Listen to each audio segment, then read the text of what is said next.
Okay, now I'd like to talk to you about how to write dialogue and a few pointers on how to format your dialogue correctly. Okay, so when you want to write dialogue, you always start with a quotation mark and then you write, oh, I spelled wrong right away. Okay, so what is your name? Question mark, and then she asked. Okay. What is your name? She asked. Okay, so let's see here. You start off with a quotation mark. You end whatever the person is saying with a quotation mark. And in this case, because it's a question, you need to put a question mark here. What is your name? Question mark. Quotation mark. She asked. Okay, and important, this one should be lowercase, not capitalized, even though it's right after a question mark. So this is a special rule when it comes to dialogue formatting. Okay, let's keep this dialogue going here. My name is Peter, comma, he said. Okay, so here's another sentence. My name is Peter, and important, and you should end this with a comma and not a full stop, and then the quotation mark, and then lowercase h, he said.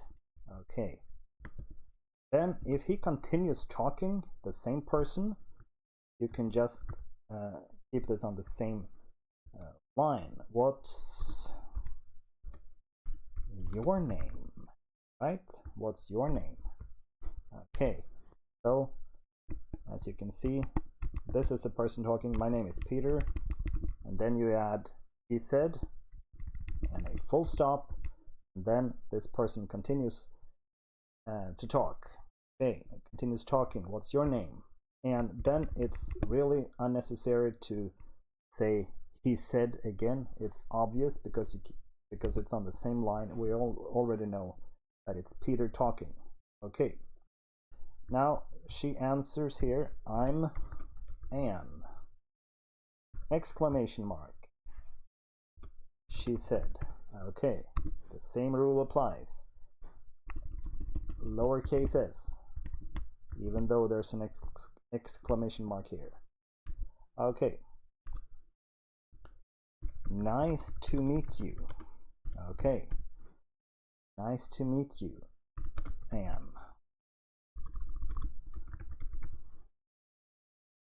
Okay, nice to meet you, Anne. Do we really need to put he said after this?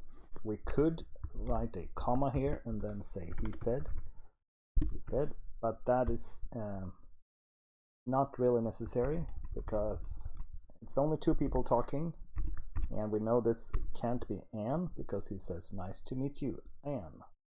So we don't need to put that. Don't need to add this. Who says this? Okay, but we could add something else. He hesitated.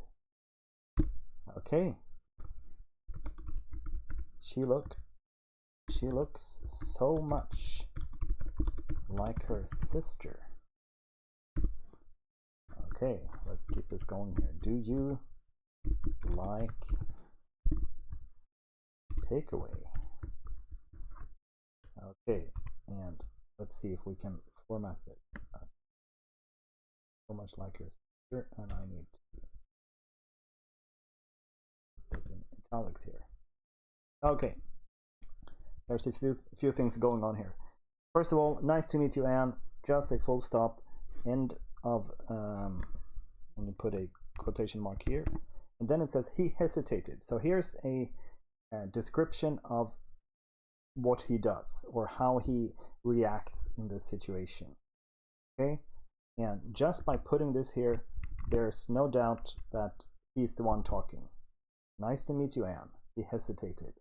Okay, so we kind of can picture this, that he's talking, and then there's a tiny pause, and then there's this, she looks so much like her sister, and this is in italics, and that's because this is Peter thinking to himself. This is called interior monologue. Okay, nice to meet you, Anne. He hesitated. Then we can read his minds here. She looks so much like her sister. Then, out loud, he says, do you like takeaway? Okay. Moving on. She looked up from her computer. Okay.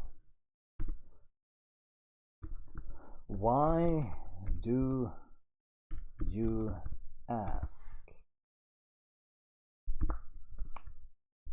Why do you ask? She smiled.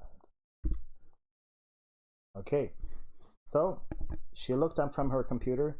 Again, this is to help you see what's happening. So this is a little bit of action. Not action like in an action movie, but a person doing something. Okay, so she looks up from the computer, and then and she says something. Why do you ask? And also here, a small variation. Instead of writing she asked or she said, we can put she smiled. Of course, you can't smile a question. Why do you ask? She smiled. But that is a more vivid way, perhaps, of conveying that she says this with a smile. Okay, she said with a, we could write like she said smilingly, or she said with a smile. But I think this is a good way of writing it. She smiled.